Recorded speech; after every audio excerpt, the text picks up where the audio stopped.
Just আপনারা এই কিবোর্ডটা দেখেন, কি ফন্টগুলো অনেক সুন্দর না? চলুন আপনাদেরও দেখাই কিভাবে এই কিবোর্ডটি ডাউনলোড করবেন। ডাউনলোড করার জন্য চলে যাবেন প্লে স্টোরে। এখানে নিচে সার্চ বারে গিয়ে সার্চ করবেন ড্যাশ বাংলা কিবোর্ড। এখানে ড্যাশ বাংলা কিবোর্ড সার্চ করার পর দেখবেন নিচে ড্যাশ বাংলা কিবোর্ড চলে এসেছে, ওইখানে ক্লিক করবেন। তারপরে এই কিবোর্ডটি ইনস্টল করে নেবেন।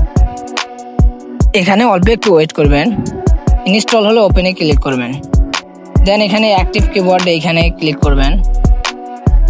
এখানে ক্লিক করার পর পারমিশনগুলো দিয়ে নেবেন। নিচে সিলেক্ট কিবোর্ড, তারপর এখানে ড্যাশ বাংলা কিবোর্ড সিলেক্ট করে দেবেন। এখান থেকে আপনাদের কাজ শেষ। এখান থেকে ব্যাক করবেন। ব্যাক করে যাবেন হচ্ছে SMS এ। দেখেন এখানে সরলরেখা আছে, ওইখানে ক্লিক করে ইংলিশ সিলেক্ট করে নেবেন। দেন এখানে দেখেন 4টা ফোল্ডার রয়েছে, ওইখানে ক্লিক করবেন।